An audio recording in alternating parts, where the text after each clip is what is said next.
You're listening to the ESO Network, your station for all things geek.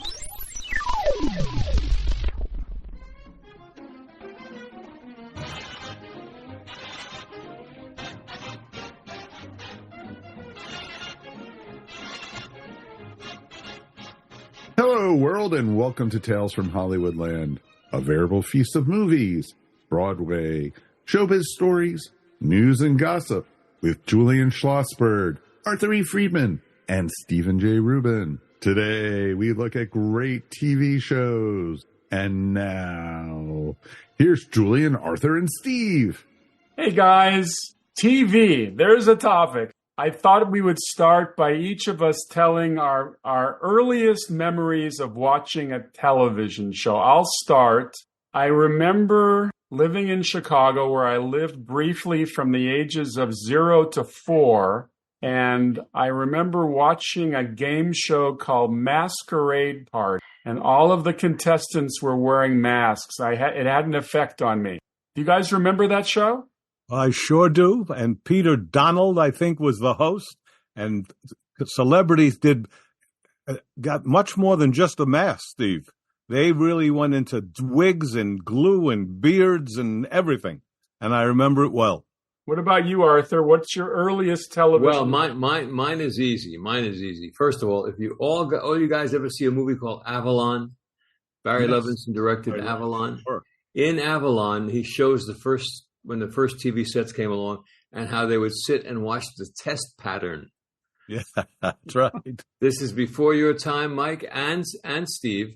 But it was so mesmerizing. And if you'd walk by TV stores in the streets of the Bronx or wherever you may have lived, they had TVs on, and the TV had the test pattern, and people would stand by the window and look at the test pattern. I remember looking at a test pattern. I was a little kid, and my folks got a 10-inch, I believe it was called Stromberg Carlson or something, TV set, looked at the test pattern. When a show came on, my God.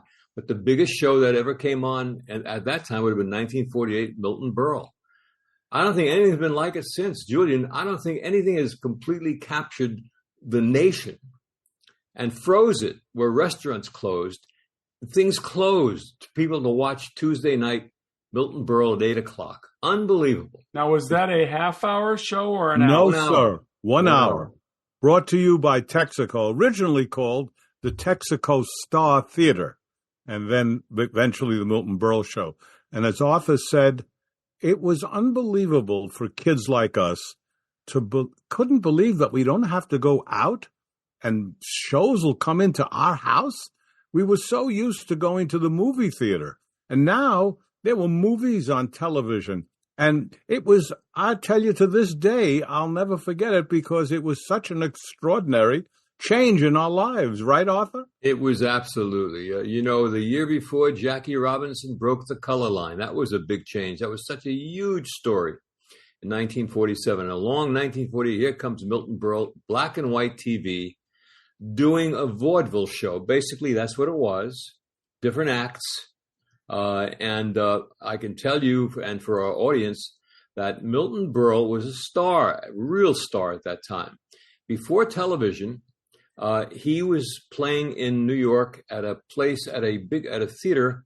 I forget what it was called. He was getting $25,000 a week in the 1930s. That's how big a star he was, which is one of the reasons why they chose him at NBC to come on and do this television show. The other thing is, he told me that in 1939 he did a television show. In 1939, pre-war.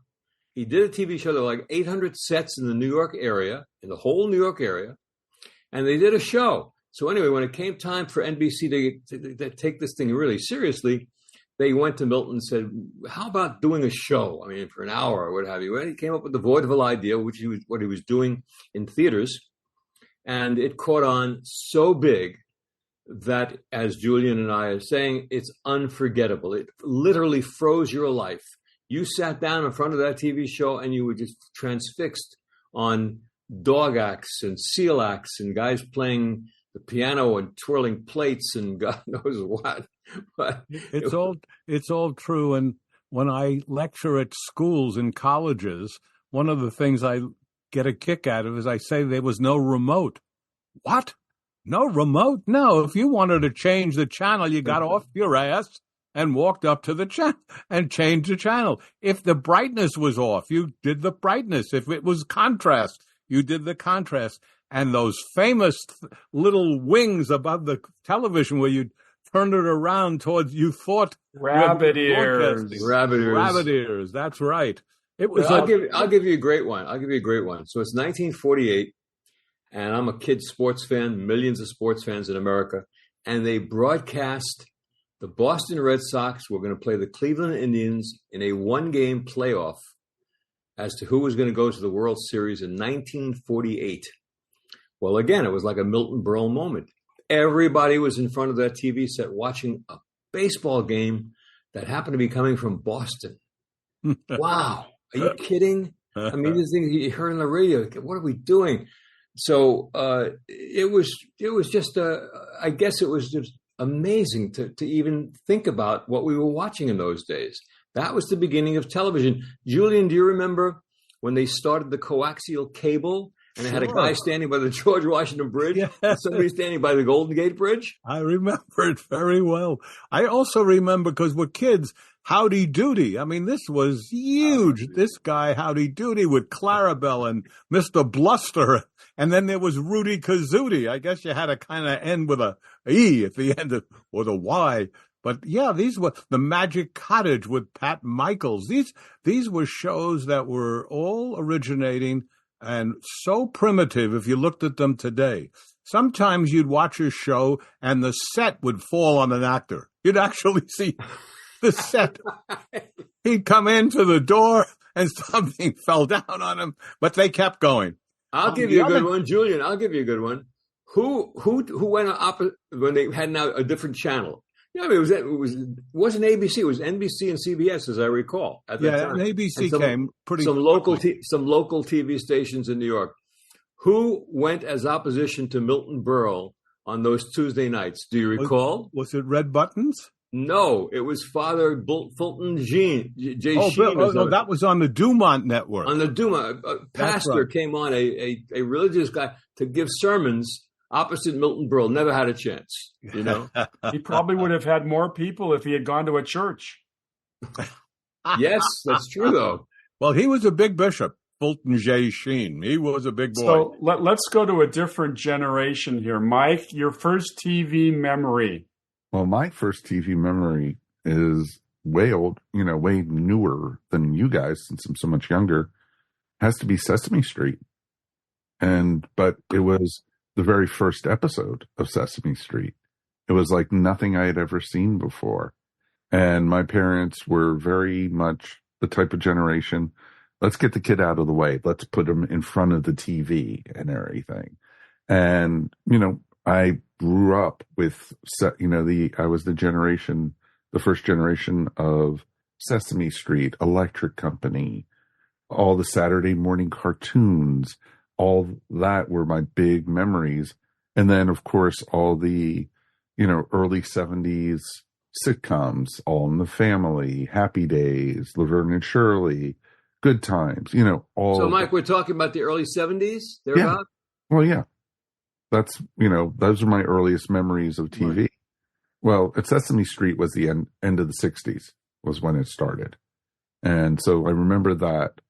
But I also remember, of course, being fascinated by, my mom used to watch this horror soap opera called Dark Shadows. And, it scared the living crap out of me, literally, at the time. And I used to hide behind the couch because it used to give me nightmares. Barnabas Collins was one of the most scary creatures on television at the time. It was pretty awesome. How about you, Steve? What are your early shows? Well, I remember being 8 years old, and I wandered into the living room, and my parents were watching a show called The Twilight Zone. And it was an episode called The Silence. And it took place in a private club where an older retired military officer was constantly being annoyed by this motor mouth. I think his actor was Liam Sullivan, and Franchot Tone played the officer. And he got so annoyed with this guy who was trying to sell some kind of investment thing that he bet him $500,000 that he couldn't shut up and not say one word for a whole year. And that was the setup. They actually moved him into the basement in a glass booth, and he had to sleep there for a year. And I watched about 10 minutes of that, and I was totally freaked. With, an 8-year-old not being able to speak for a year is like torture. So I ran out of the room. I never watched the Twilight Zone again until reruns. And then, of course, I wrote the Twilight Zone Encyclopedia, which I immersed myself enormously in it. But that would have to be my favorite TV show of all time, just in terms of quality. Well, Rod Serling was a great writer, and he was a fun host. And he also wrote for Playhouse 90. And Playhouse 90, you remember, Arthur, this was really an important 90-minute dramas. High quality. Incredible. And you had Arthur Penn directing before he was Arthur Penn, and John Frankenheimer before he was John Frankenheimer. These guys cut their teeth on early TV. And movies like The Miracle Worker and Marty and The Requiem for a Heavyweight, they were all originated on Playhouse 90. Wonderful, wonderful show. And many other shows of high quality in the 50s, early 50s. Great writers, as you say. Think of the film people that came out of television. Arthur Penn is an example, but there's so many that were writing great TV, that were directing great TV, that got into films and what have you. We became very friendly, part of our extended family, with Dwight Hemian, who was one of the greats of all time, directing television specials when they came about. And he was doing Color Me Barbara, Call Me Barbara, Color Me, whatever, Frank Sinatra, Man and His Music. He was the king of those specials, which was a whole other aspect of how great TV became. But I want to get to something that, again, Julian and I can speak to more than you can, Steve and Mike, but you got to mention it in terms of how television revolutionized the world. I'll begin, Julian, with the debate between JFK and Richard Nixon in 1960. How transfixed was the United States of America on that? They must have had 90 million people watching that. And it was great television. I mean, these guys were, Kennedy was a star of stars. Nixon was sweating. He did have the sweat on his lip, which was, didn't work too good for him. And then I want to switch right from there and go to the missile crisis in 1962. Do you remember the world was going to end? And we were going to watch JFK's speech that night. If you say, do I remember? I was in the United States Army in Fort Dix, New Jersey. I was packed with my duffel bag, and we were going to Cuba. We could not leave the base. We had to, if we went to the movie theater, we had to tell them where we were. It was the most frightening time of my life, those 4 days, the days of October. You were in the Army at that time. Isn't that something? Now, let's switch quickly and go to 1963, November 22, and President John F. Kennedy is assassinated. The role television played in that was it. The apex of anything I could remember from those days. 3-4 days sitting in front of the TV with your folks, everything closed, the world shut down. It was unbelievable. And you watched these real things happening in front of your eyes. Including murder. Saw Lee Harvey Oswald murdered by Jack Ruby on live television. I don't think that's ever happened again. Only in network. No, but not in reality. And that's the real problem. The real problem is that sometimes it's very hard for the public to separate reality from what's really fiction. I want to jump back to Playhouse 90 for a second. When the same month that the Twilight Zone debuted on CBS, fall of '59, James Aubrey took over as head of programming. And James Aubrey was a very, very interesting man who thought he really knew what television was all about. And he did not believe in anthology. He felt that people would tune in to TV each week if they had a character they could follow, like a Lucy from I Love Lucy, or a Jim Arness from Gunsmoke, or Robert Stack as Elliot Ness in The Untouchables. So one of the first things he did was cancel the most honored television series in TV at that time, which was Playhouse 90. And in fact, even though the Twilight Zone stayed on CBS for 5 years, Aubrey tried to cancel it several times. And in fact, after the third season, he canceled the Twilight Zone and replaced it with a TV series called Fair Exchange, which was hardly that because it bombed in the ratings. And then with Hat in Hand, he had to call Rod Serling and ask him to bring back a replacement series in January, a mid-season replacement. And that's how the Twilight Zone became a 1-hour show for a brief period. Well, and the thing we have to remember about Rod Serling, too, on top of everything else, is Rod Serling was a star. He looked great. He sounded great. He had great presence. And he chain smoked, right? Oh, he did. Smoking. Oh, yeah. He was a 5-pack a day man. He was also a veteran, a World War II veteran. He was a paratrooper in the Philippines and saw great horror. And in fact, he came back from the war traumatized. He was seen by therapists in Chicago, and they advised him to channel his fears and nightmares. And that's how he became a writer. He decided to channel everything into writing. Very seriously. That's great. Yeah, I never knew that. One of the most amazing things, Arth, is the fact that in the history of television, it seems that comedy was king. No matter what. I mean, it wasn't the only thing. Of course, there's Sopranos and Succession. We can talk about a million shows, but Laugh-In, what Laugh-In did was almost unbelievable. Everybody was watching Laugh-In. And you remember that, you guys. You guys all should remember Laugh-In, I would think. Yeah. And out of that came... Suck it to me. Out of that came the huge star of Goldie Hawn. She was the giant star from that show. It All in the Family, another comedy that just knocked America on its ear because it was so different, so unique. And if you look at those two shows, they are so different and so unique. But look at how Laugh-In also took a basically flat Richard Nixon and brought him back by just making him seem real and say, "Sock it to me" or something, whatever he did. That's what he did. And they would say, and the public loved it. And so, didn't Goldie every week get a bucket of water thrown in her face for something? Very, very often. Yes, she did. And there were plenty of other people in there, Artie Johnson and, of course, Rowan and Martin. But who was the creator of that? Was that George Schlatter? Who was that? Yes, it was George Schlatter. Yeah. Oh, yeah.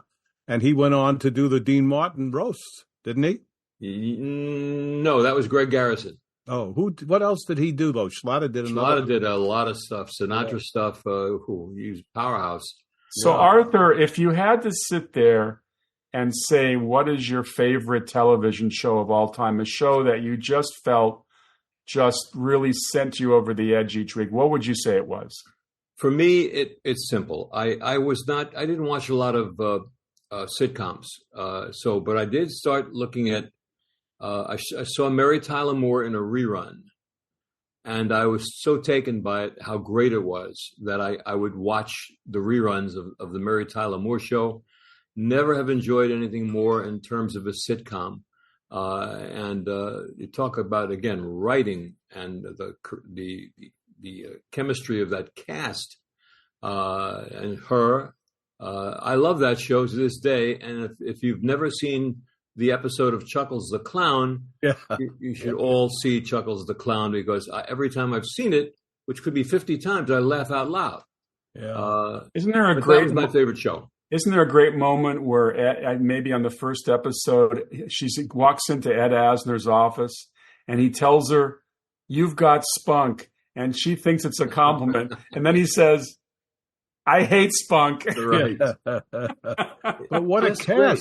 What a cast in that, with Ed Asner and Mary and and Gavin MacLeod and Ted Knight. My God, he was so brilliant in that. Ted Knight stole the show from me, but then along came Betty White, who was great in anything she ever did. And Valerie Hopper and Cloris Leachman.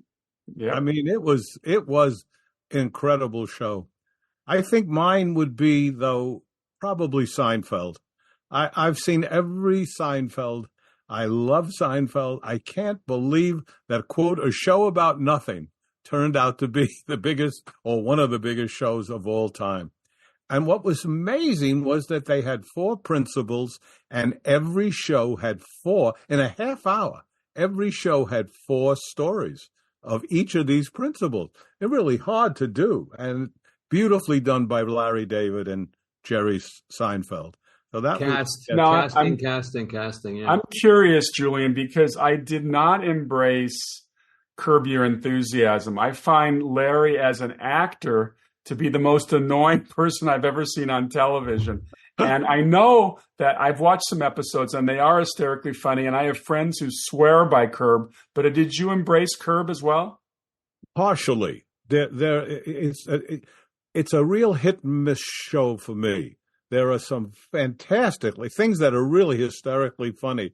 But it is true, he's such an obnoxious swine that it's really hard to embrace him. So I would say that hit and miss. How about you, Arthur? Same, exactly the same, word for word with what you just said. But the stuff that I liked, when I watched it, some of it's really funny stuff. I mean, but that's the way he is. I've met him a couple of times, but I know people who are friends with Larry. And that's the way he is. That's his character. It's kind of easy to do.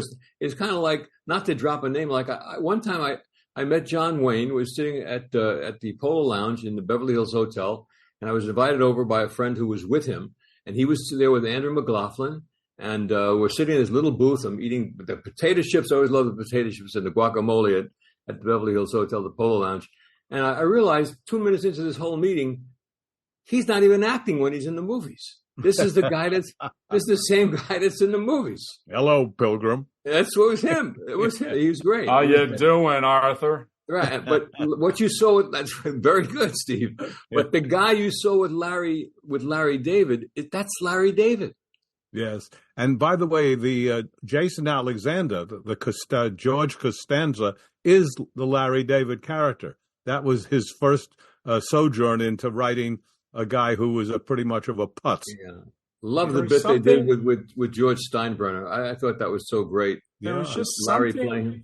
The writing was so kind of, I identify with everything they were going through. They were picking on little things that we all deal with every day, but they actually incorporated it into stories. They could do a whole story, or at least one of the 4 stories, about buying a babka. I had no idea what a babka was. I learned about a babka. I actually, so help me God, my wife just gave me a piece of babka for my birthday. Oh, it's funny that comes up. My second favorite, or I don't know, I hate to say, is also Everybody Loves Raymond. Now, I had not seen, like Arthur did not see Mary Tyler Moore initially. I caught Raymond afterwards. Elaine May actually said, you ought to watch that show. Well, that is one terrific show. Funny as hell.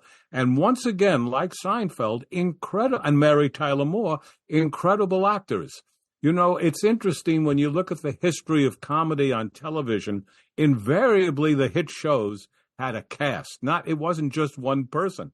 The only person, and I couldn't watch it because I didn't like it, but the only person I know that pretty much had a comedy success for hundreds of years alone pretty much was Red Skelton. It wasn't my kind of show, but he did do that. Even Milton Berle at the beginning had Arnold Stang and Sid Stone, and he had a bunch of people around him.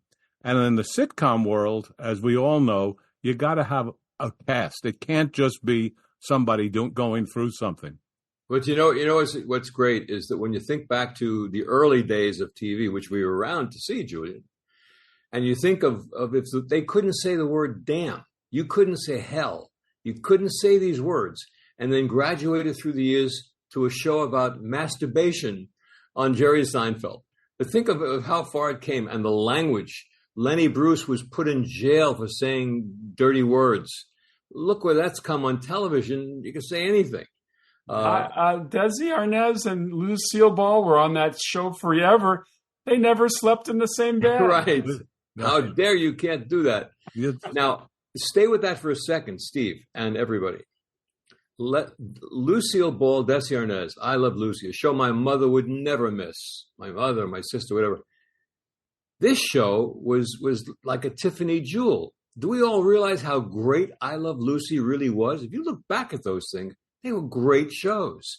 The writing, the whole technical part of the viewing of it with the two or three cameras, Julian? I'm not sure. It wasn't one. I think, no, it was three. I think Desi Arnaz started a lot of things, and that was one of them, and a live audience and a lot of other things.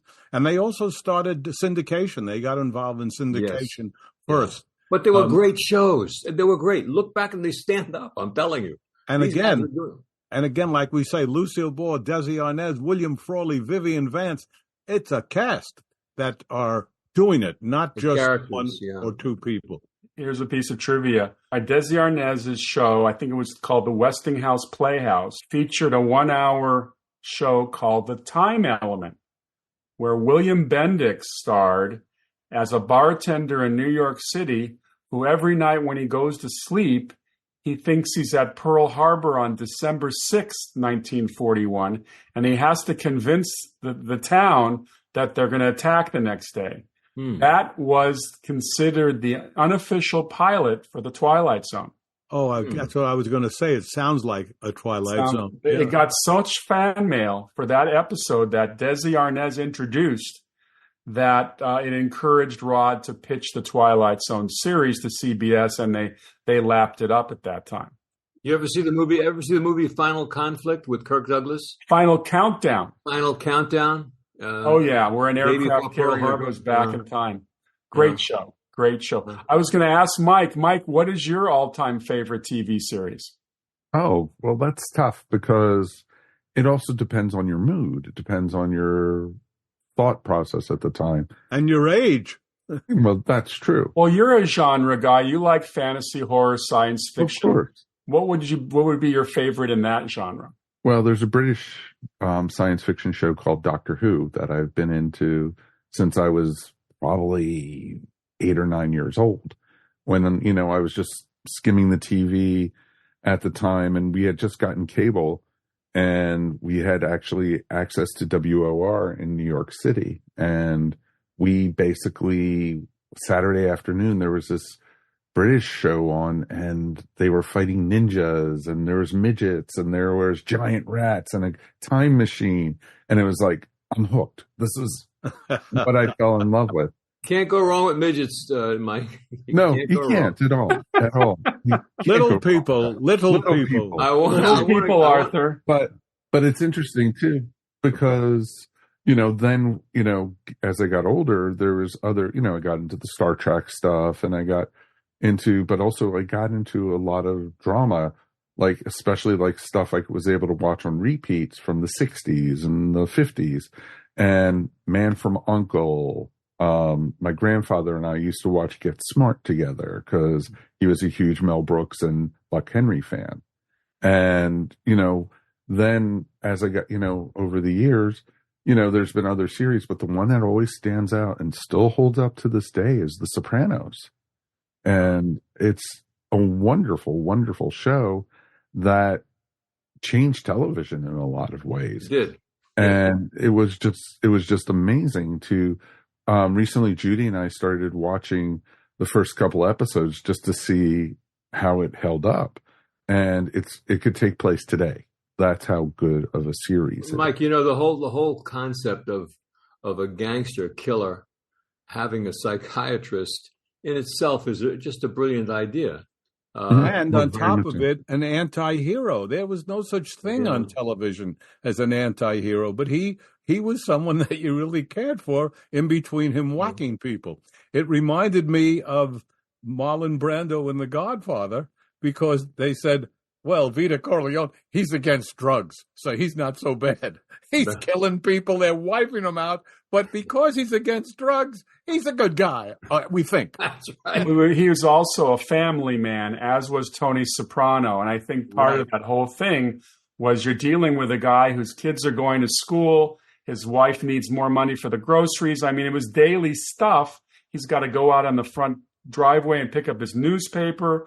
Yeah. No, absolutely. Did you guys ever hear George Carlin do the routine about war, the rules of war, where people sit around and have the rules of war and say, well, look, you can do anything you want, but you can't use mustard gas, okay? You can't, but you can bomb somebody. You can throw a hand grenade in their head, but no mustard and no bullets that are too big.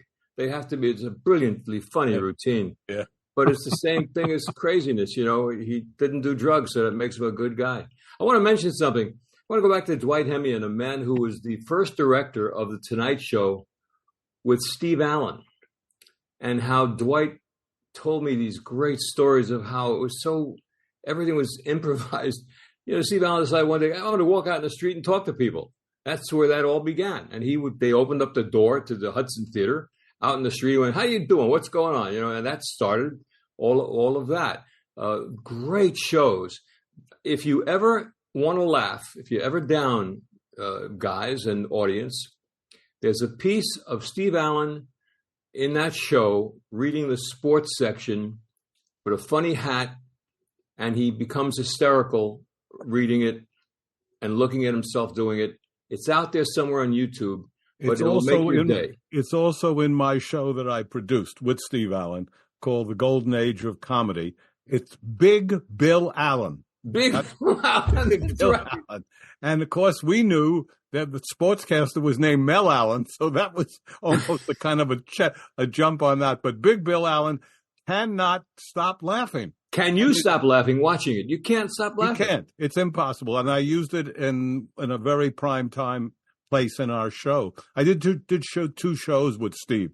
I'd like to switch to something that I was shocked about, because I never felt that television sitting in your home would in any way be make you uncomfortable or intense.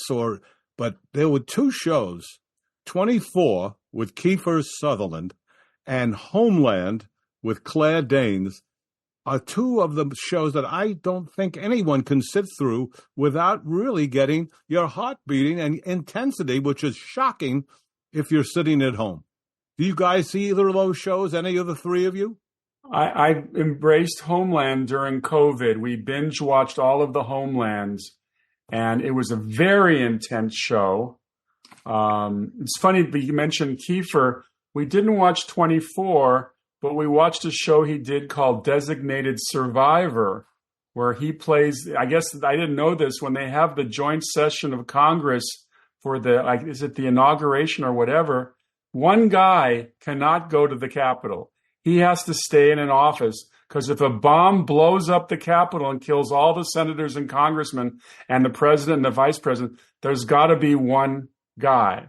And of course, what happens? Somebody blows up the Capitol, everybody dies, and Kiefer Sutherland, he's the assistant secretary of urban affairs or something like that, he's now the president.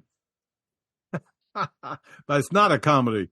It wasn't a comedy. I want to go to a genre of shows that are still around. In fact, they've been around from day one. Quiz shows. Game shows. It was at the beginning. They never fail. Now they've reincarnated a lot of them that are still they're playing with new hosts and stuff. I worked with Robert Redford on a quiz show. I was Bob's person on theatrical distribution for quiz shows. I got to see a lot of how it all worked. And I go back again. I say to Julian, because he was there. When certain quiz shows were on the air, the world froze. People watched it by the millions. God knows how many millions of people were watching 64, whatever these things were called, you know. $64,000 question. $64,000 question. And 21. And 21 was what Quiz Show was based on. Exactly. It was, Charles Van Doren versus Herb Stempel. Oh my God! Would John Turturro play Herb Stempel and Ray Fiennes? Ray Fiennes. Paul Scofield was in Redford's picture. Great movie, by the way. He was Van Doren's father, Mark Van Doren. Yes. Historian. If you haven't seen that movie, folks, take a look at Quiz Show. It's great. But who the hell knew when we were watching that these things were rigged? That's the whole puzzlement of Quiz Show. Here's the funny thing. The game show producers were Jack Barry and Dan Enright. I went to work for Jack Barry and Dan Enright when they introduced a show called The Joker's Wild, which was the slot machine show where the Joker. I had been a contestant on The Joker's Wild in 1973, and then I found out they were looking for writers, and I got a job writing for them. And writing for a game show was an interesting experience. Tell us what you wrote. Some of the things you wrote, Steve. What would you write for one of those shows? As an example, for instance, we had sometimes you would get into trouble. For instance, we had a category on I think international cities, and the question that we would ask the contestant is: the capital of the Philippines is known as the Pearl of the Orient. And the answer we were looking for, of course, was Manila. And we later got letters from people explaining to us that in 1973 or whenever, they had changed the capital from Manila to Quezon City. So we had all these letters. And then another show, I learned how to write a question. We had a question, I think it was in animal movies. The question was, a movie that starred George C. Scott and Trish Vanderveer had two animals named Alpha and Beta. What kind of animals were they? Porpoises. Well, that's interesting you should say that, Julian, because the title of this movie was Day of the Dolphin. So we called the contestant wrong when they said porpoise. Now, we got letters from ichthyologists or whatever those fish experts were saying that in the sea, porpoises and dolphins are the same creatures. They're interchangeable. So we had to bring that contestant back we called wrong. But I learned that when you write a question like that, you have to start by saying, according to the title of this 1974 movie. It's the according to, huh? Right. Well, we should point out, because it's really interesting, there's no question that 21 and Tic-Tac-Doe were fixed by Barry and Enright. But the $64,000 question, which gets lumped in there, was not. In fact, so much so that when it was proven that it wasn't, they brought back, and since it was later, it was now the $128,000 question. Yeah. And it went on the air. But it was interesting that happened. An evolution, but they were very, very successful, public-loved game shows, and they do to this day. Oh, yes. I want to step back, if I can, to... just let me say one thing, if I may, and then I'll shut up. Game shows are also great for everyone involved because they're cheap to produce. They are cheap to produce. You guys also remember how popular shows like Who Wants to Be a Millionaire was with Regis Philbin for quite some time. And it got so popular, they put it on every single night of the week. And took care of its popularity immediately. Exactly. You guys know the most successful form of making money on television for over 60, 70, 80 years. The cheapest form and they make money, they make fortunes, is local news. Local news. One set, same people, and the news, it manufactures itself every day. And you look at a lot of local news stations. How many times can you see a 7-Eleven robbed? In LA, we don't call it the local news. We call it the local bad news. Local bad news. Well, that's true of all the cities. They go with bad news. I want to go back to the Tonight Show. So it started with Steve Allen nationally, and then it went from Steve Allen, which was great stuff, to Jack Paar. It was great stuff. Jack Paar was a terrific host, very popular in those days. And then it finds its way to Johnny Carson, who, as I've talked so many times about, the elite of the elites. And here came Johnny Carson. And boy, did he knock that thing out of the park. For 30 years, there was nothing quite like it before or since. No one's really been able to capture, the magic of what he did. So there's the Tonight Shows. Also, by the way, huge money makers, because they've got that one set, and the guests are being paid minimum, and they get the biggest stars in the world on the show for that amount. But it worked as a concept. The sofa, the chair, the desk, brilliant in simplicity. Being a World War II buff, as I know you are too, Arthur, as a young person, I learned a lot about history from watching certain shows and just getting into the minds of soldiers. And in '62, the fall of '62, during the time of the Cuban Missile Crisis, ABC put on Combat with Vic Morrow and Rick Jason. And for 5 years, my dad and I watched that show voraciously every Tuesday night. And they fought World War II in France. I mean, in reality, it only took about 6 months to capture France, but in TV, it went on for 5 years. Well, it was a great show. Yeah, great show. And then I'll mention one other series, a mini series that went on in early 2000 called Band of Brothers. And Band of Brothers, to me, is probably the greatest miniseries I've ever seen, just in terms of intensity. Julian, you talk about the intensity of Homeland. Band of Brothers with that Spielberg type of camera work was pretty amazing. One of the things we haven't mentioned was how great in the 50s, 60s, 70s were the comics who had their own show. Jackie Gleason and Phil Silvers and Burns and Allen and Jack Benny, Bob Hope, all these people who came from radio and, as Arthur said, often vaudeville, then made it to television. And it was really quite popular to watch these shows on a weekly basis. Hard to believe now when they have series that go from 8 to 10 shows that these people were doing 39 episodes a year. Yeah. 39. I mean, think about that. The grind that would be to every week have to turn out a new show. But they had these guys, Julian. You take a show as an example, the Phil Silvers show with Sergeant Bilko. Nothing's been better than that. If you take again, who wrote it? Look at these writers they had. Nat Hiken, one of the great comic writers. Julian, you were associated with reviving interest in one of the greatest shows of all time, the Show of Shows. Which was it's Caesar. It's Caesar, thank you. And Emma Jean Coker, Carl Reiner, and Howard Morris, and it was wasn't Woody Allen one of the early writers on that show as well? That not really. I mean, he came at the very end. They have the wrong. Often, as I've said many times on our show, the internet's wrong and people get the wrong thing. Sid Caesar went from your Show of Shows to his own show called Caesar's Hour. And that's basically where Woody, Larry Gelbart, Neil Simon, they all came in. They at the end of Show of Shows, they were there, some of them, but they really came into their own on Caesar's Hour.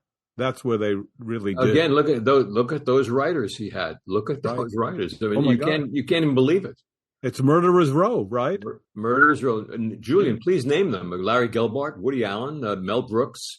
And Neil Simon. Neil Simon all came from this show. With Sid Caesar, great thing. Red Buttons was the MC at Sid Caesar's 80th birthday in Beverly Hills. And he said something like the following. He said, with all of the great things you've done, the TV shows, the nightclubs, the movies, can you think of it, though, Sid? You'll always be known only for your salad. Nothing more than your salad. That was it. You took 2 croutons, you threw them in with anchovies. Who the hell knew? One thing that I've always marveled at, because we talk about TV shows today where there's 12 episodes and they're half hours, but soap operas, what they chew up in terms of how much the actors have to work, how many pages they do in a day. It's not uncommon for them to do 30 pages a day, or maybe even more, maybe 60 pages a day on these soap operas. And I've always been, I found it amazing the amount of energy they exude and how many people follow them, although not as much as they used. There's only a few left. But in its heyday, soap operas were the cash cow for those. Well, they still are, Steve. When we talked about the great comedies, did we talk enough about Tootsie having to do with soap operas? I mean, that's one of the funniest movies of all time. That stuff with the soap opera, it all came about. Hysterical. Have we all seen Tootsie? I trust we have. Oh my gosh! Of course, yes. Of course, an iconic film. Soap operas have been going on forever. It Radio. came from radio. TV. That's right. It came from radio. Bill Murray looking at the TV and saying to Tootsie, "You slut." Oh, that was all about the telephone calls. He came home. They were roommates, and he had a bunch of telephone calls, and that's when he called him a slut. How about the line? That was written by Elaine May, and she wrote she came up with the idea that Bill Murray that Dustin should have a roommate. That was her idea, and her idea to cast Bill, and they became real lifelong friends, Bill and Elaine. Did she write the line when they're filming her for the first time, Dustin Hoffman, and somebody in the room says, "You better move the camera back," and someone says, "You got to go back to Cleveland." Yeah, how does Cleveland sound? I don't know if she wrote that, but I do know she wrote the guy coming outside and singing "Some Enchanted Evening." I cracked up. I fell apart. She definitely wrote that. I fell apart. But we really should talk about a gigantic television show that really broke all kinds of ground, and that's MASH. My God, what MASH did, it came out during the Vietnam War. They made sure it was Korea, not Vietnam, but the parallel was not lost on how crazy war is. And for years and years, what a successful show that was. Do you guys like MASH? Of course. Who was the writer, Julian? Well, Larry Gelbart. There you go. MASH, but in the movie, it was written by a blacklisted writer, Ring Lardner. Oh, didn't know that. Yeah. And interesting, I had dinner with Bob Altman, who made the movie, and he was not thrilled about the television show. Didn't like the idea that was happening. But it turned out to be such a success. And what a cast there. You've got about 8 or 10 top actors really doing their best work. I was told in the late 80s at the studio one time that Larry Gelbart, who was so great as a comedy writer, used to make $1 million a weekend by just reading a script that they handed to him and said, "Please make your notes." And that was his $1 million. He would read the script and turn it with his notes, and that was a nice way to make $1 million. Larry Gelbart was a giant. He's a giant of all time. I worked with him. I loved working with him. He was a terrific guy, a lot of fun. And his father was a barber, and his client was Danny Thomas. And he said to Danny Thomas, the barber father, "My son can write some comedy." And Danny kind of to himself rolled his eyes. He said, "Well, have him send me something." And that's how he started. Interesting way. We were out of town together in Boston trying out Sly Fox with Richard Dreyfuss. I was producing. Larry was written it, and Arthur Penn was the director. We were all having dinner, and at one point we were talking about people who had passed away, and Larry Gelbart just piped up and said, "You know who's really dead?" It was one of those things. You mentioned Danny Thomas. Let's talk about the magic of his show. Oh, Make Room for Daddy. Make Room for Daddy. Big hit, great show. Just great. Hans Conried. Angela Cartwright. Angela Cartwright, the little kid too. Wait a second. Let's not forget Gene Hagen from Singing in the Rain. Let's not forget Gene Hagen. Yes, absolutely. That's right. Yeah, we shouldn't go on, by the way, without mentioning someone we've overlooked so far, who, again, talk about a giant of television, Edward R. Murrow, smoking cigarettes and interviewing people. Person to person. Person to person. But again, a giant. There were giants in those days. These were the guys and girls who came out of original TV. The Steve Allen Show originally, that was the creation of Steve Lawrence, Edie Gourmet, Andy Williams. That's right. That's true. From that one show. And then later, Louis Nye, Don Knotts, Tom Poston, all of them. It's interesting, though, too, also, because you mentioned Danny Thomas. One of my favorite TV shows of all time was a juggernaut in the early 60s, was a spinoff of the Danny Thomas Show. And what I'm talking about, of course, is the Andy Griffith Show, which is amazing. You would not go anywhere in the world now without somewhere Andy Griffith playing on TV at all hours of the day. Yeah. Absolutely right, Mike, except for one thing. It wasn't a spinoff. It was produced by Danny. He produced that had nothing really. You mean as far as both having family, you mean? No. Danny Thomas on his show had Andy Griffith as a small town sheriff. As Danny Thomas was going through town, he pulled over Danny Thomas and put Danny Thomas in jail for a misunderstanding, and it was Andy of Mayberry. And never knew that, Michael. And he was so popular for that segment. Danny Thomas said, "This is striking gold.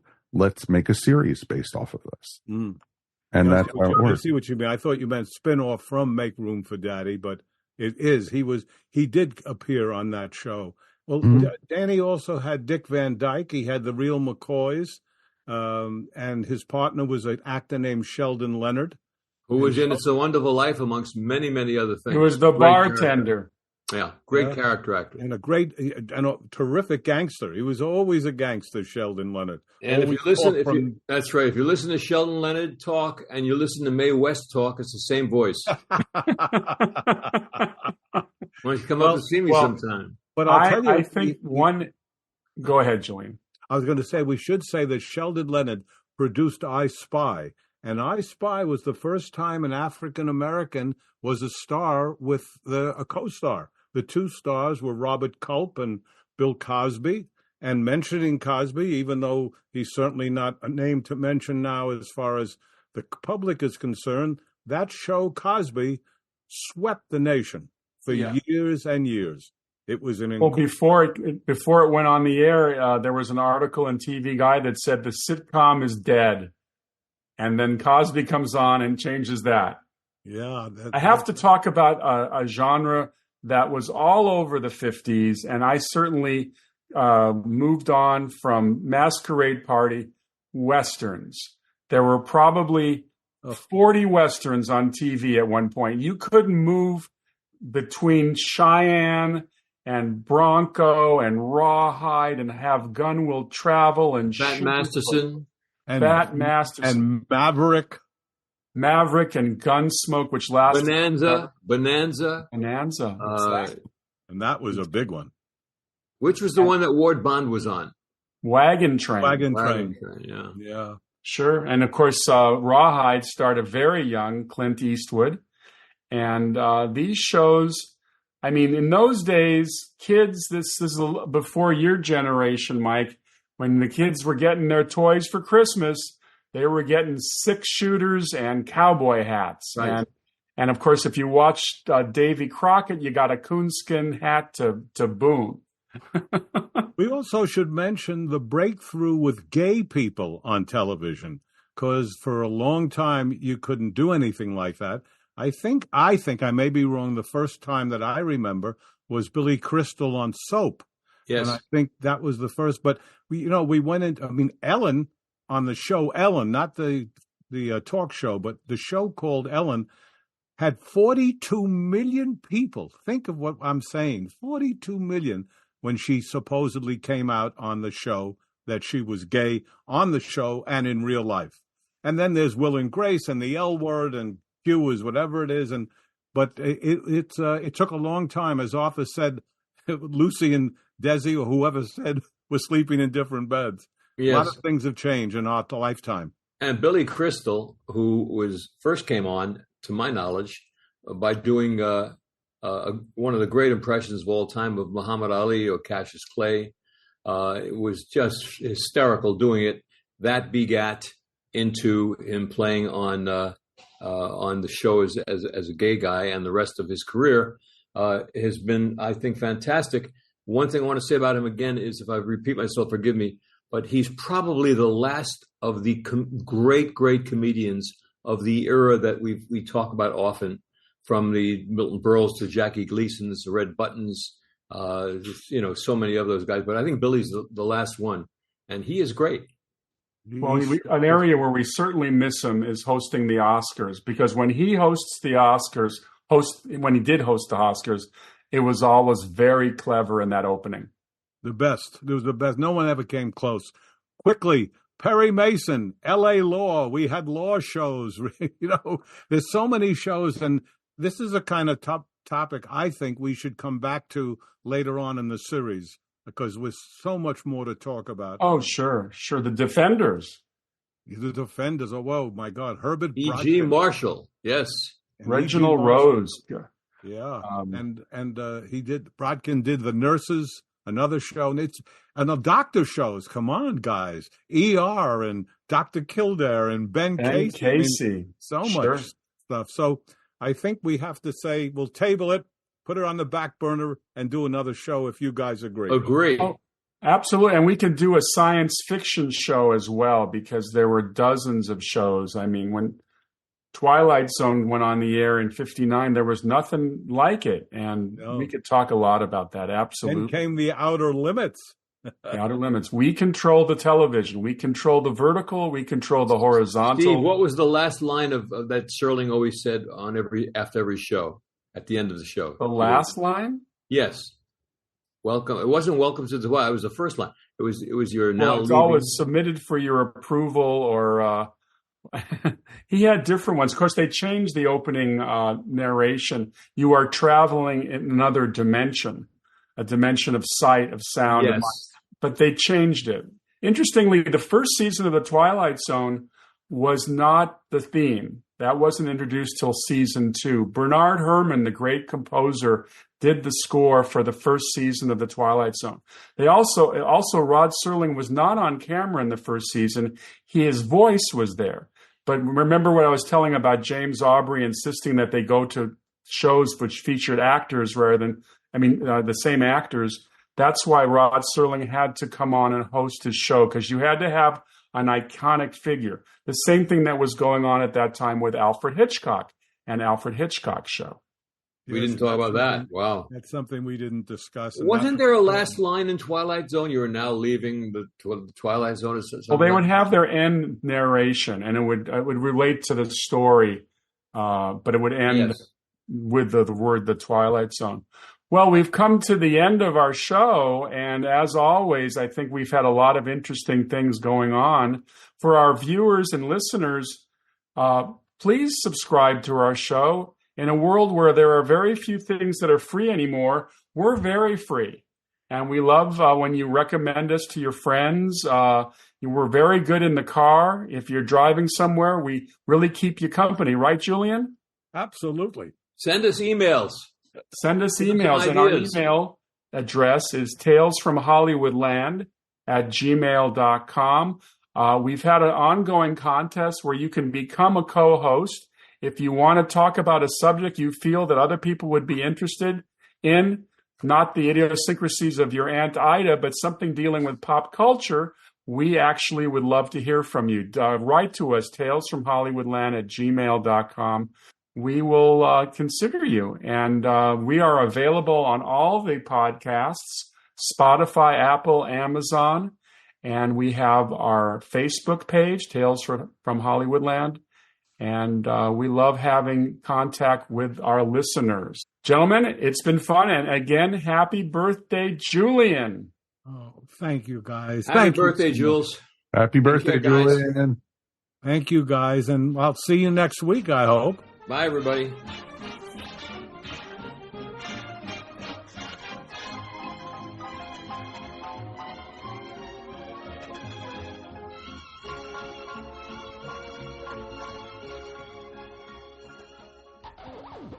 We are the Cigar Nerds, bringing nerdy sophistication and geeky indulgence on all topics, including movies, video games, science, and pop culture news, all from the Nerd Cave Cigar Lounge. Find us on iTunes, Stitcher, Google Play, and wherever fine podcasts are found, including ESONetwork.com and CigarNerdPodcast.com. So fire up a cigar. It's time to get nerdy. This has been a broadcast of the ESO Network. Be part of the crew and help support our shows by donating to our ESO Patreon or by shopping at the TeePublic store, which can all be found at www.esonetwork.com. The ESO Network, your station for all things geek.